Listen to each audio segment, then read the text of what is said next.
Oscar Wilde a écrit un jour cette phrase, que l'on croit légère, mais qui pose le poids d'une vérité oubliée.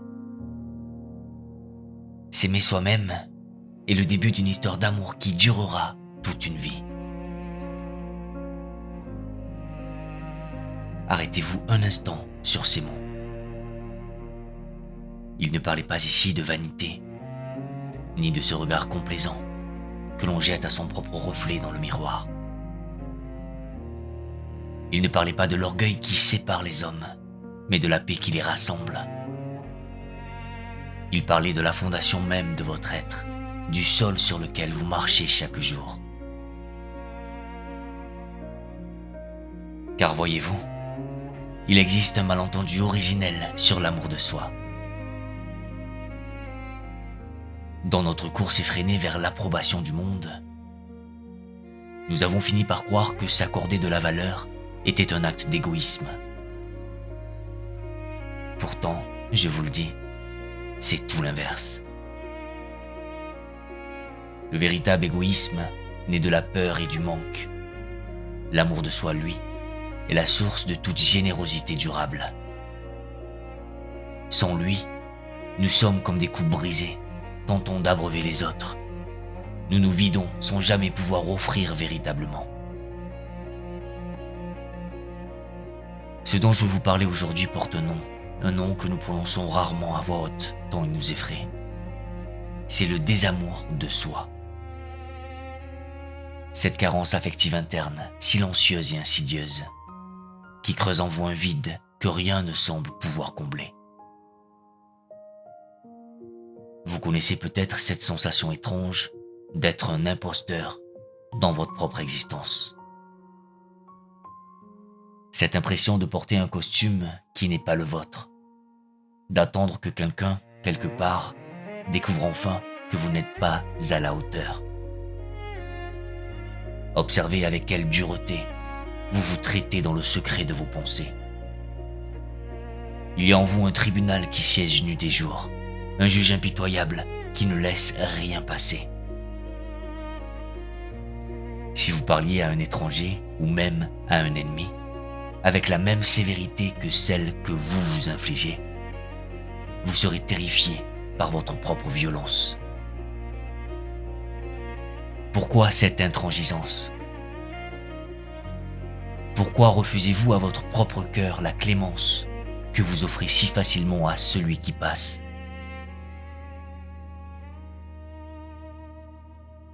Je suis ici pour vous dire que ce désamour n'est pas votre nature profonde. Ce n'est pas une fatalité gravée dans le marbre de votre destin. C'est une habitude. C'est un vieux script, écrit il y a longtemps par des mains maladroites. Une histoire que vous vous racontez en boucle, jusqu'à la croire vraie. Mais une histoire peut être réécrite. Une habitude peut se défaire, fil après fil, avec patience. La promesse que je vous fais pour les minutes qui vont suivre est celle d'un apaisement. Nous n'allons pas combattre ce juge intérieur, car la guerre ne mène qu'à plus de ruines. Nous allons apprendre à le comprendre, à le désarmer par la douceur. Vous allez découvrir que la bienveillance envers soi-même n'est pas une faiblesse, mais la plus grande, la plus invisible des forces. C'est le retour de l'exilé vers sa terre natale. C'est le début de votre histoire.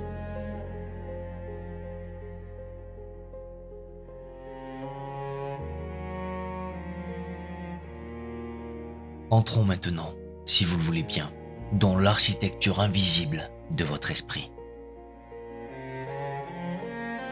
Il y a là, dressé au centre de vos pensées, un tribunal qui ne ferme jamais ses portes.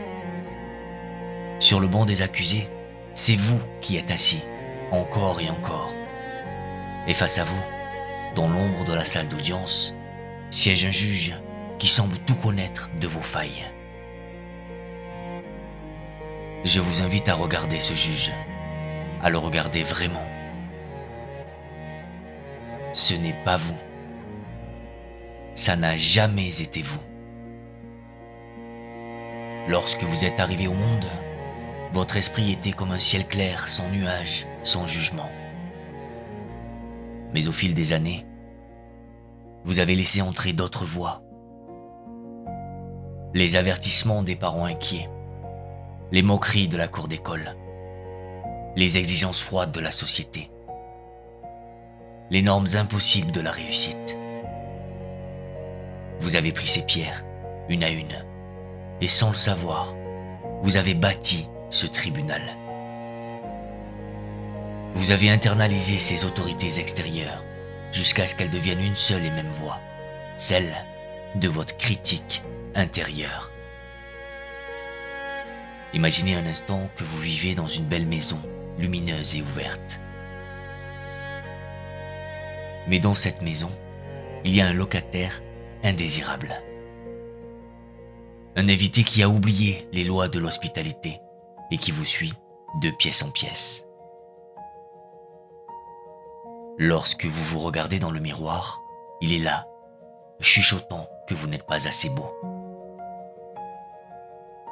Lorsque vous tentez une nouvelle aventure, il est là, ricanant, prédisant votre chute.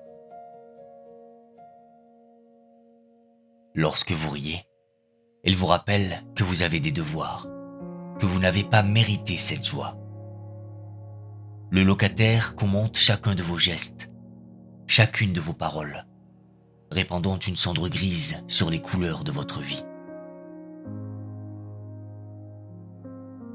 Si ce locataire était une personne réelle, faite de chair et d'os, et qu'il vous parlait ainsi dans votre salon, le toléreriez-vous? Lui offririez-vous le gîte et le couvert? Non. Vous lui ouvrirez la porte et vous lui ordonneriez de partir pour protéger votre paix. Pourtant, parce que cette voix résonne entre vos tempes, vous commettez l'erreur de croire qu'elle est la vérité. Vous confondez le bruit de fond avec votre propre mélodie. Je vous le dis, ce n'est qu'un mécanisme. Ce n'est qu'un écho. Ce n'est pas l'essence de qui vous êtes. Mais je ne vous demande pas de haïr ce juge. La haine est un lien trop fort. Elle vous enchaînerait encore davantage à lui. Je vous invite à une sagesse plus grande. Essayez de comprendre sa mission secrète. Approchez-vous de ce locataire tyrannique. Regardez sous son masque effrayant. Que voyez-vous? Vous ne verrez pas un monstre, mais une sentinelle paniquée. Ce mécanisme de défense s'est construit pour vous protéger. C'est une protection mal calibrée, maladroite, archaïque, mais une protection tout de même. Ce juge vous critique violemment pour une raison simple. Il veut vous frapper avant que le monde ne le fasse. Il croit, dans sa logique tordue, que s'il vous rabaisse suffisamment, s'il vous garde petit et discret, vous ne risquerez pas l'échec. Il pense qu'en vous inondant de honte dans l'intimité, il vous évitera l'humiliation publique. C'est un gardien aveugle qui brandit une épée dans le noir, blessant celui-là même qu'il a juré de défendre. Comprendre cela change tout. Lorsque vous réalisez que cette voix dure n'est qu'une peur déguisée, sa puissance s'effrite. Elle n'est plus un oracle divin dictant votre valeur. Elle devient simplement un bruit, le cri d'une partie de vous qui a peur d'être rejetée. Alors, la prochaine fois que ce juge lèvera son marteau pour condamner vos imperfections, ne baissez pas la tête. Regardez-le avec la compassion que l'on accorde à une chose effrayée. Dites-lui doucement: je t'entends. Je sais que tu essaies de me protéger de la douleur. Mais ton aide me blesse et je n'en ai plus besoin. Je peux marcher seul maintenant. Je suis en sécurité. C'est ainsi que l'on commence à démonter le tribunal, pierre après pierre, non par la force, mais par la lumière de la compréhension.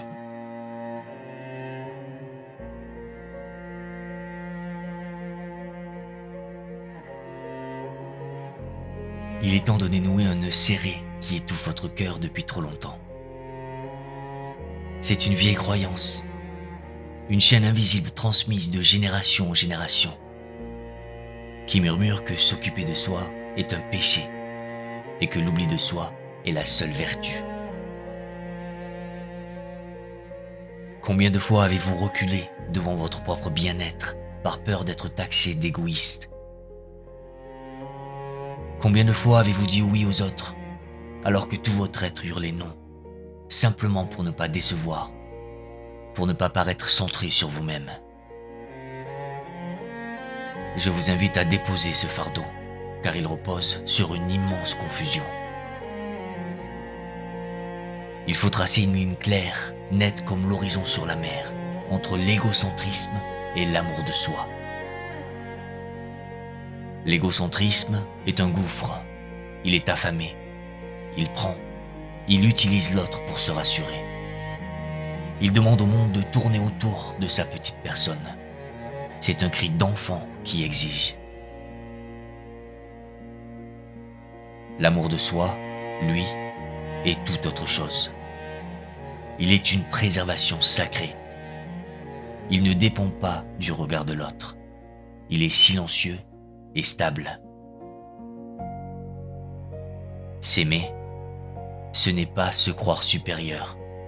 C'est simplement reconnaître que la vie qui coule en vous mérite autant de respect que la vie qui coule en votre voisin. Imaginez, je vous prie, une carafe d'eau posée sur une table. Autour d'elle, des verres vides attendent. Vos enfants, vos parents, vos amis, vos collègues. Si la carafe passe son temps à verser sans jamais se laisser remplir, que se passe-t-il? Il arrive un moment, inévitable, où la dernière goutte tombe. Il ne reste que du verre sec, de la poussière et de l'épuisement. C'est là que naît ce que l'on appelle l'épuisement de l'âme. Quand vous donnez ce que vous n'avez plus, vous ne donnez pas de l'amour, vous donnez votre propre survie. Et ce don-là a un goût amer. Il se transforme en ressentiment. On finit par en vouloir à ceux que l'on aide, simplement parce qu'ils boivent à notre source tarie. Il y a une sagesse brutale, mais nécessaire dans les lois de l'altitude. Lorsque vous voyagez dans les airs et que l'oxygène vient à manquer, la règle est absolue. Vous devez poser le masque sur votre visage avant d'aider qui que ce soit, même votre propre enfant. Ce n'est pas de la cruauté, c'est de la lucidité. Si vous perdez conscience, vous ne sauverez personne. Vous deviendrez un poids mort à côté de ceux que vous aimiez.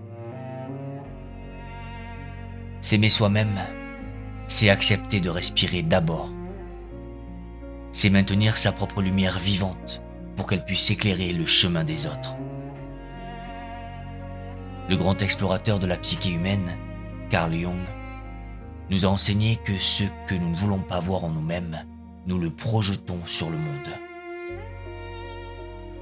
Il disait que l'on ne s'illumine pas en imaginant des figures de lumière, mais en rendant les ténèbres conscientes.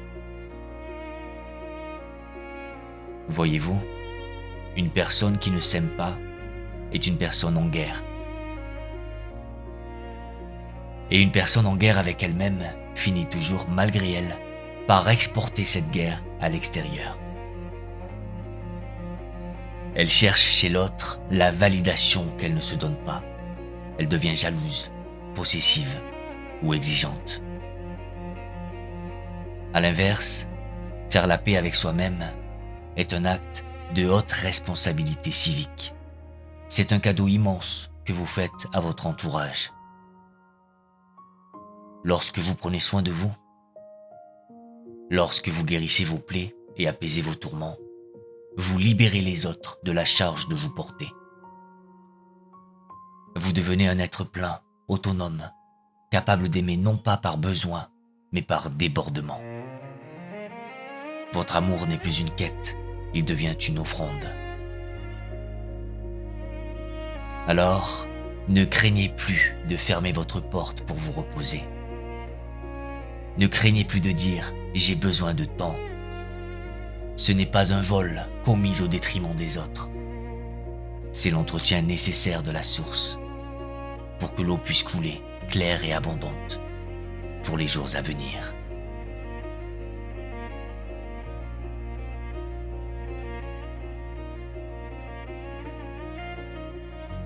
Laissez-moi vous emmener un instant vers les terres du soleil levant, là où les maîtres du thé et du silence pratiquent un art ancien que l'on nomme le kintsugi. Lorsqu'un bol précieux tombe et se brise en 1000 morceaux, l'artisan ne le jette pas aux ordures. Il ne le considère pas comme fini, ni comme déchu. Au contraire, il ramasse les fragments avec une patience infinie. Il recolle les morceaux, non pas en essayant de dissimuler la brisure, mais en la soulignant avec de la laque saupoudrée d'or pur. Le bol, une fois réparé, est traversé par des veines d'or étincelantes. Il porte ses cicatrices à la vue de tous. Et savez-vous ce qui se passe alors? Cet objet est considéré comme plus beau, plus fort et infiniment plus précieux qu'avant sa chute. Il a une histoire. Il a survécu. Il est devenu unique parce qu'il a été brisé. Je vous regarde et je vois que vous êtes fait de cette même argile humaine. Pourtant, dans votre monde intérieur, vous faites souvent l'inverse de cet artisan sage. Vous passez votre temps à essayer de cacher vos fêlures. Vous maquillez vos peurs. Vous dissimulez vos échecs sous le tapis de la perfection. Vous avez honte de vos tremblements. Vous voudriez être lisse, immaculé, comme un objet sorti d'usine, qui n'aurait jamais connu le choc de la vie. Mais je vous le dis, il n'y a aucune beauté dans la perfection lisse. La perfection est froide, elle est stérile. Ce qui nous émeut, ce qui nous connecte les uns aux autres, ce sont nos aspérités, nos doutes surmontés, nos vallées traversées. Il y a un grand paradoxe ici. Une vérité secrète que le psychologue Carl Rogers a un jour formulée avec une clarté éblouissante.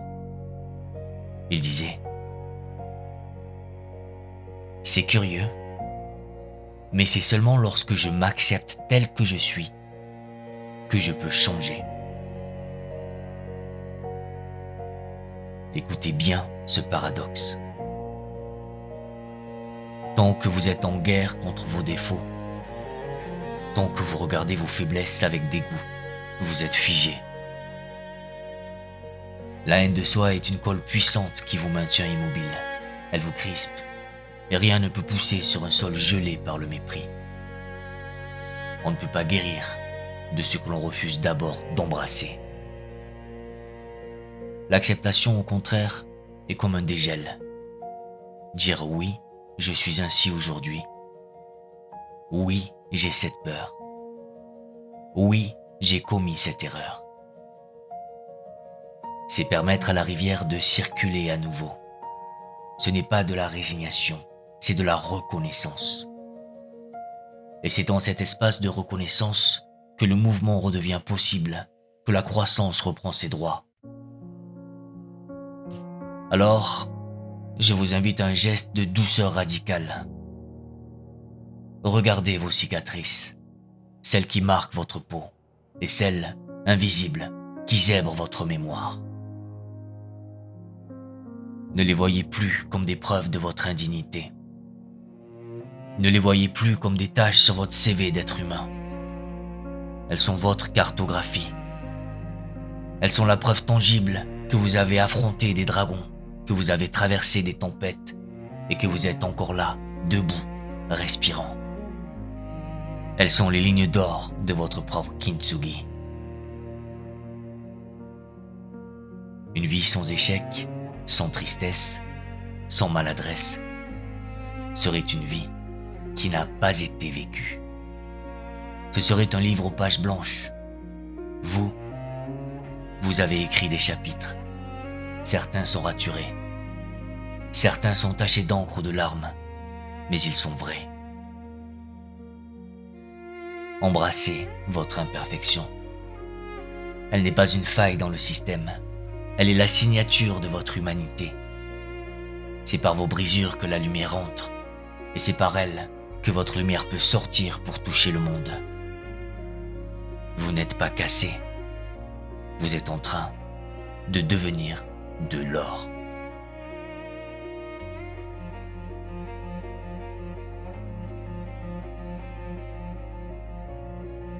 Imaginez maintenant, sans même avoir besoin de fermer les yeux, une scène simple.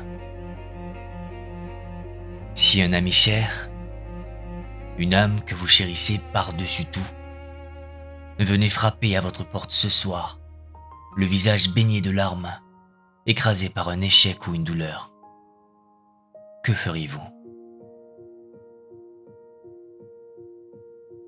Lui diriez-vous qu'il est incapable? Lui feriez-vous la liste de ses erreurs passées? Lui hurleriez-vous qu'il ne mérite pas d'être consolé? Non. Je sais que vous lui ouvrirez vos bras. Vous lui offrirez une chaise, un thé chaud, et surtout, vous lui offrirez votre silence attentif. Vous lui diriez: ce n'est pas grave, tu as fait de ton mieux. Je suis là. Ça va aller. Votre voix serait douce, maternelle, enveloppante. Pourquoi, alors, cette étrange amnésie, lorsque vous vous retrouvez seul avec vous-même? Pourquoi, lorsque c'est votre propre cœur qui saigne, rangez-vous le baume pour sortir le fouet? Le secret de la guérison réside dans ce que j'appelle la double vision. Il s'agit d'aligner ces deux regards. À partir d'aujourd'hui, je vous invite à devenir cet ami fidèle pour vous-même. Lorsque vous trébuchez, ne vous demandez pas comment vous punir, mais demandez-vous: que dirais-je à mon meilleur ami s'il était à ma place? Et ensuite, ayez l'audace de vous offrir ces mêmes mots. Cette compassion n'est pas une mollesse. Ne croyez pas ceux qui disent que la douceur envers soi rend paresseux. Au contraire, c'est une discipline de fer, une pratique quotidienne. C'est le courage de dire non à une demande extérieure parce que votre corps réclame du repos et de ne pas vous en excuser. C'est respecter les frontières de votre propre énergie, comme on respecte les murs d'un temple sacré. C'est aussi la capacité de célébrer vos victoires, même les plus minuscules. Vous êtes-vous levé ce matin, malgré la lourdeur du monde? Avez-vous souri? Avez-vous accompli une tâche, aussi petite soit-elle? Alors, honorez cela. Ne balayez pas vos efforts d'un revers de main. Voyez-vous, l'amour de soi n'est pas une extase permanente. Ce n'est pas se regarder dans le miroir chaque matin en s'admirant aveuglément. C'est beaucoup plus profond et beaucoup plus calme que cela. L'amour de soi est une loyauté. C'est un pacte silencieux que vous signez avec votre âme.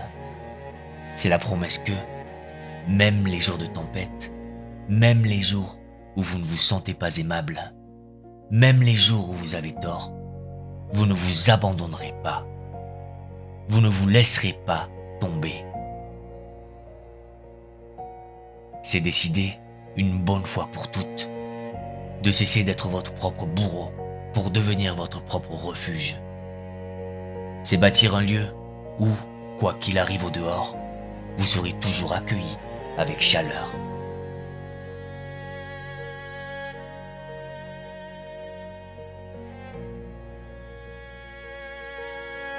Nous voici arrivés au terme de ce voyage, qui n'était en réalité qu'un retour vers vous-même. Regardez le chemin parcouru. Nous avons invité le juge intérieur à déposer son marteau pour s'asseoir en silence. Nous avons compris que pour abreuver le monde, votre propre coupe devait d'abord déborder. Nous avons vu l'or briller dans vos cicatrices et nous avons scellé un pacte d'amitié avec votre propre reflet. L'amour de soi, finalement, n'est pas une conquête bruyante, c'est un cessez-le-feu. C'est l'instant précis où vous arrêtez de fuir votre propre présence pour enfin rentrer à la maison. Vous n'êtes plus en guerre. Vous êtes chez vous, dans ce corps, dans cette histoire, dans cette vie unique qui est la vôtre. Je ne vous promets pas que le ciel restera toujours bleu. Demain, peut-être, le doute reviendra frapper à la porte. Vous trébucherez encore, car c'est le propre de celui qui marche. Mais sachez ceci, ce chemin n'est pas une destination où l'on arrive une fois pour toutes. C'est une pratique. C'est un jardin qu'il faut arroser chaque matin. Et désormais, la conscience est éveillée. Vous savez que vous avez le droit et même le devoir de vous traiter avec douceur. Avant que ma voix ne s'efface pour laisser place à la vôtre, je vous invite à un dernier geste simple et sacré. Là où vous êtes, posez doucement une main sur votre cœur ou sur votre ventre.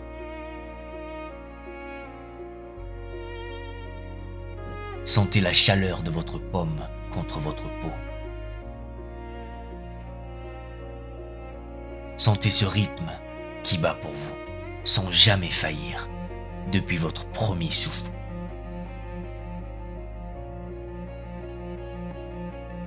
Et dans ce contact, adressez-vous ces quelques mots silencieusement ou à voix basse. Je suis là. Je t'écoute. Je ne te laisserai plus.